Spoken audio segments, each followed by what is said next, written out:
My family accused me of being a thief for 3 years. I lost my friends, my mental health, and my teenage years. But when they discovered the real thief was my younger brother, I rejected their money and cut them off forever. I'm 23 years old. I work in a logistics warehouse. And honestly, I need to get this story off my chest because after 5 years, it still affects me, you know? Like I can't stop thinking about everything that happened. The thing is that when I was 15 years old, my family accused me of being a thief. And I'm not talking about them accusing me once, and that's it. No, it was 3 full years.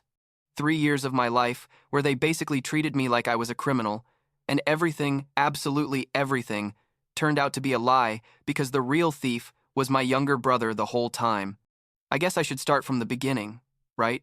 When I was 15 years old, I lived with my parents, my older sister Heather, who was like 17, and my younger brother Zachary, who was barely 11. My dad, Jonathan, was like the typical father who has his weird hobbies. He collected knives and baseball cards, and honestly, he spent quite a bit of money on those things. Some of those cards were worth hundreds of dollars, according to him. I was the middle child, you know. Not the responsible one like Heather, and not the baby of the family like Zachary. Life was normal. I mean, we had our problems like any family, but nothing major. My dad worked in construction, my mom was a dental assistant, Heather was applying to colleges, Zachary played video games all day, like any one-year-old kid. And I was at that awkward point where you're not a kid anymore, but you're not an adult either, you know what I mean? I had my friends, my classes. I was thinking about getting my driver's license soon. Normal teenager stuff. Everything started going to hell when my dad noticed things were missing from his collection.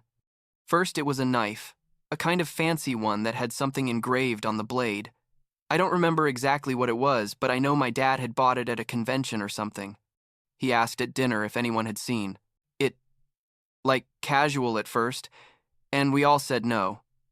About a week passed and then 2 baseball cards were missing, ones that according to him were worth like $300 each, or something like that. That's when he started getting serious about it, asking more insistently, constantly checking his stuff. Things got horrible when my mom found the missing knife in my room. It was in my desk drawer, like hidden between my notebooks. I remember that day perfectly because I got home from school and both my parents were in my room waiting for me, my dad holding the knife and my mom with her arms crossed and that face of total disappointment. And I was like, what's going on? Because honestly, I had no idea how that knife had gotten there. I swear on everything I have that I didn't put it there, but when I tried to explain to them, they just looked at me like I was making up the most pathetic excuse in the world. My dad started yelling at me, asking me why I had stolen it, what I was planning to do with it, if I was going to sell it, and I could only say over and over that it wasn't me, that someone else must have put it there. My mom asked, "Who else would have gone into your room? Who else would have reasons to steal from your dad's collection?" And honestly, I didn't have an answer because technically anyone in the family could enter my room. We didn't have locks on the doors or anything. But I wasn't going to start accusing Heather or Zachary without evidence either. So I just kept saying it wasn't me. And the more I said it, the angrier they got. The punishment started that same day. They took away my cell phone, which wasn't a big deal because I had only had one for like 6 months. They took away my laptop that I needed for school. They grounded me indefinitely. Like I couldn't go out for anything except school, and they assigned me like 1,000 additional chores. I had to wash all the dishes after every meal, take out the trash every day, clean the bathrooms every weekend, mow the lawn. Basically, they turned me into the house servant. And the worst part of all, is that they told the entire extended family what I had supposedly done. I don't know if you've ever experienced that feeling of your whole family looking at you differently, like you're a stranger or something dangerous, but it's horrible. I went to a family gathering like 2 weeks after all this, and I could feel the stares, the whispers. My aunt literally pulled her kids away from me when I tried to come over to say hi. My Uncle Dennis gave me this sermon about honesty and respect that honestly made me feel like garbage. And Zachary, my younger brother, was there playing with our cousins like nothing, the perfect child who never did anything wrong. But wait, because it gets worse. Turns out things kept disappearing. Like a month after all the initial drama, my dad noticed more baseball cards and another knife were missing. And guess who they blamed immediately? They didn't even look for evidence this time. They just assumed it was me. My dad came into my room like a hurricane, turning everything over, checking every drawer, every corner. He didn't find anything because I didn't have anything, but that didn't matter. The punishment intensified. They banned me from watching TV. They took away my Xbox. I couldn't even read my books anymore because they decided that was too much privilege for a thief. School became hell too because somehow the news got there. I don't know who said it first, if it was Heather telling her friends or if some cousin mentioned it at their school and the gossip spread, but anyway, everyone started treating me differently. My friends distanced themselves, like some of them stopped talking to me completely. One of them, my best friend since 6th grade, told me directly that his parents forbade him from hanging out with me because they didn't want him to get robbed or be a bad influence. Can you believe it? Literally overnight, I became a social pariah. And the most fucked up thing, sorry for the language, but there's no other way to describe it, is that I started doubting myself. I know it sounds ridiculous because I knew I hadn't stolen anything, but when absolutely everyone around you is telling you that you're a thief, that you're a liar, that you're messed up in the head, you start wondering if maybe you did do something and don't remember it. Like, what if I have some mental problem? What if I have multiple personalities or something, and one part of me is stealing without the other part knowing?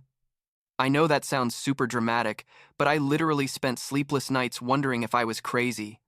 When I was 16, things reached a new level of cruelty. It was my birthday, right? And normally my family would throw a small party.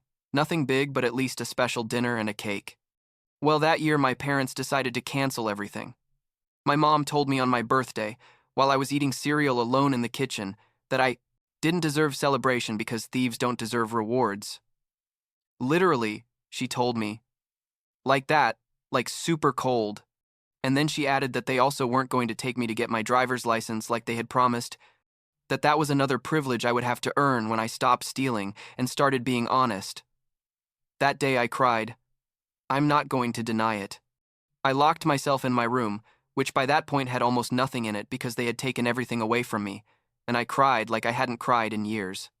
Heather came to knock on my door that night and gave me a piece of cake she had bought with her own money at the store. She was the only one who did anything for me that day. She told me she wasn't sure I was the thief, but that she couldn't say anything because Dad and Mom were super convinced and didn't want to hear other opinions. I thanked her for the gesture, but honestly, it didn't do much for the hole I felt in my chest.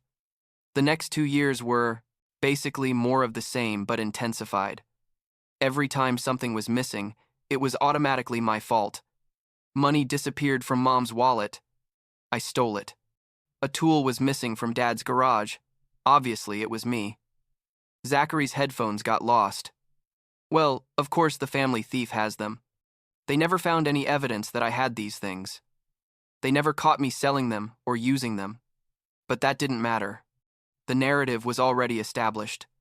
I was the problem child, the thief, the family shame. I developed anxiety during those years. I couldn't be in a room without feeling like someone was watching me, without worrying that they were going to accuse me of something else. My performance at school dropped because I couldn't concentrate. I lived in a constant state of stress. I had no friends.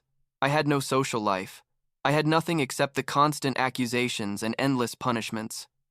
When I turned 17, I started working at a fast food place just to have an excuse to be out of the house, and my parents let me because at least that way I wasn't stealing at home according to them.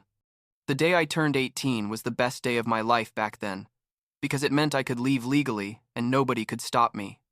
I had saved every penny from my job for a year. I literally slept like 4 hours a day because I worked the closing shift and then had early school, but it was worth it.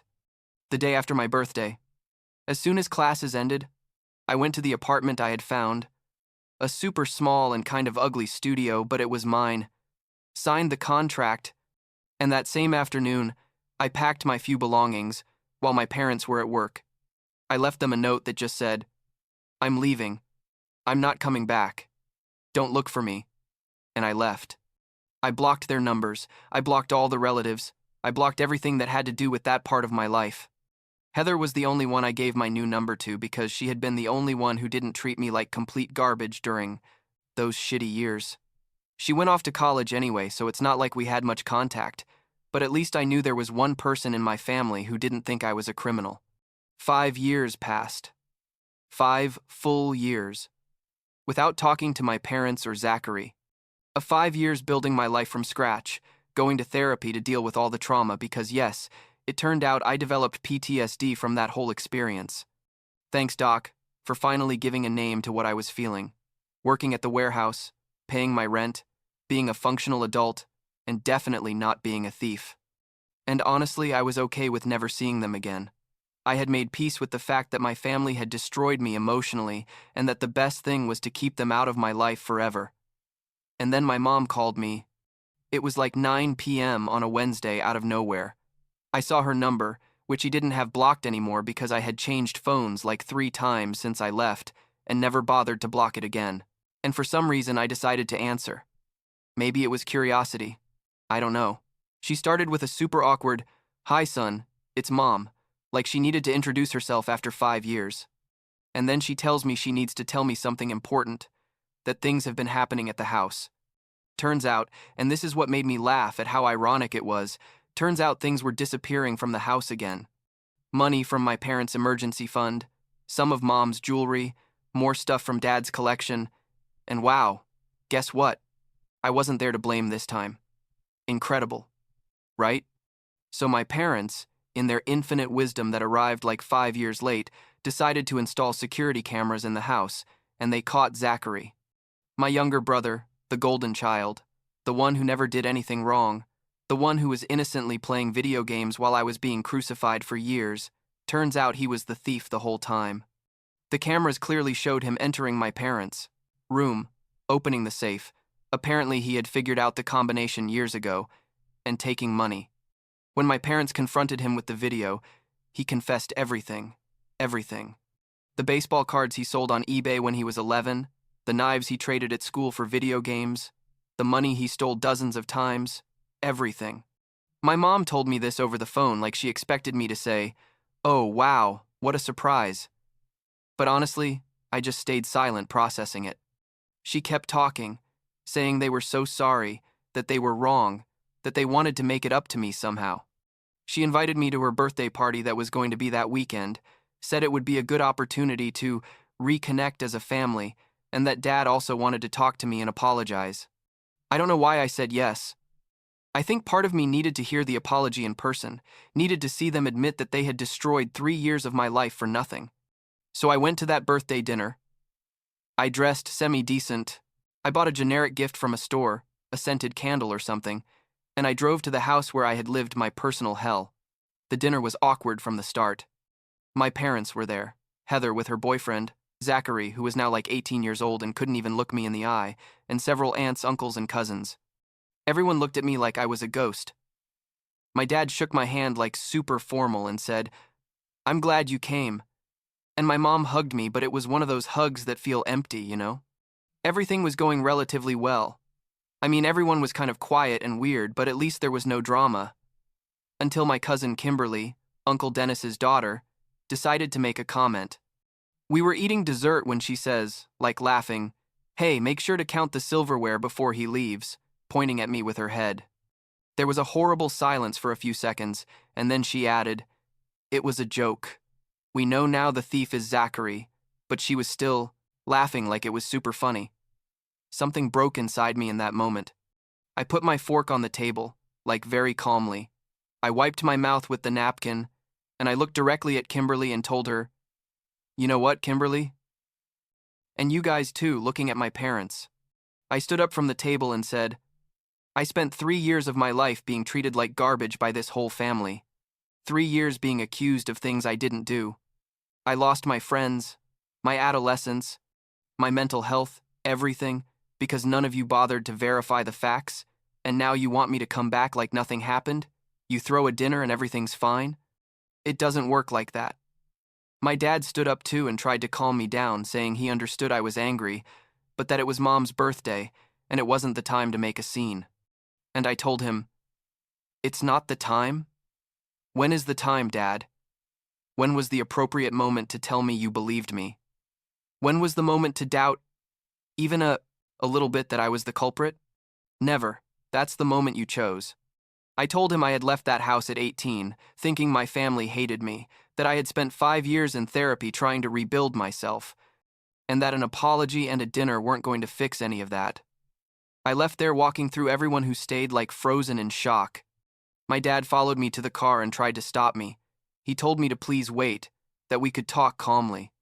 I asked him directly, "Why did you believe Zachary when he was 11 years old and implicitly accused me when that knife was found in my room, but you didn't believe me when I told you over and over that I didn't put it there?" And he had no answer. He just stood there saying, "I don't know, son. I made a mistake. I'm sorry." Heather called me like 2 days later to tell me that Zachary had stolen my grandparents' truck. My mom's parents had crashed it into a tree and had been arrested for vehicle theft and driving without a license. My grandparents kicked him out of their house. Apparently, he had been living with them for a few months because my parents didn't trust him anymore and pressed charges. My parents had to use Zachary's college fund to pay for the truck damages and legal fines. Then my parents contacted me again, this time with an offer. They said they wanted to compensate me for the years they treated me badly and that they were willing to pay my student loans.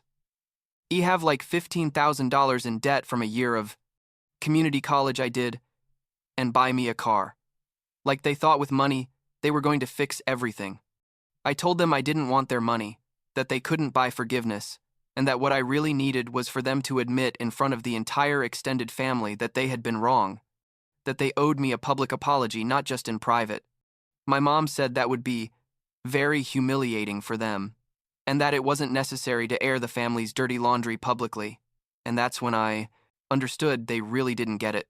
It wasn't about the money or the gifts.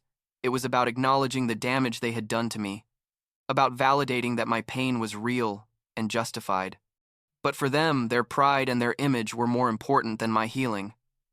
Zachary got probation and community service for the truck thing with my grandparents. Heather tells me from time to time how things are going. She's like my only contact with that part of my life, and turns out Zachary kept stealing. After getting out of his probation, he stole from my parents' emergency fund again, like $2,000 this time. My parents finally kicked him out of the house, but honestly, it's too little too late, right? About 6 months ago, I sent a final message to my parents. I told them I had thought a lot about everything, and that my decision was to cut contact permanently. That I didn't hate Zachary, which is a lie.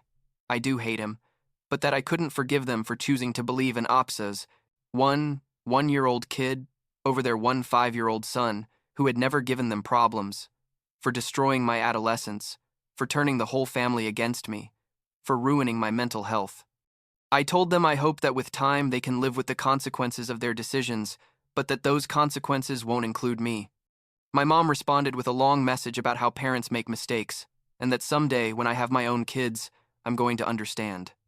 My dad sent something shorter, saying he respected my decision, but that the door would always be open if I changed my mind.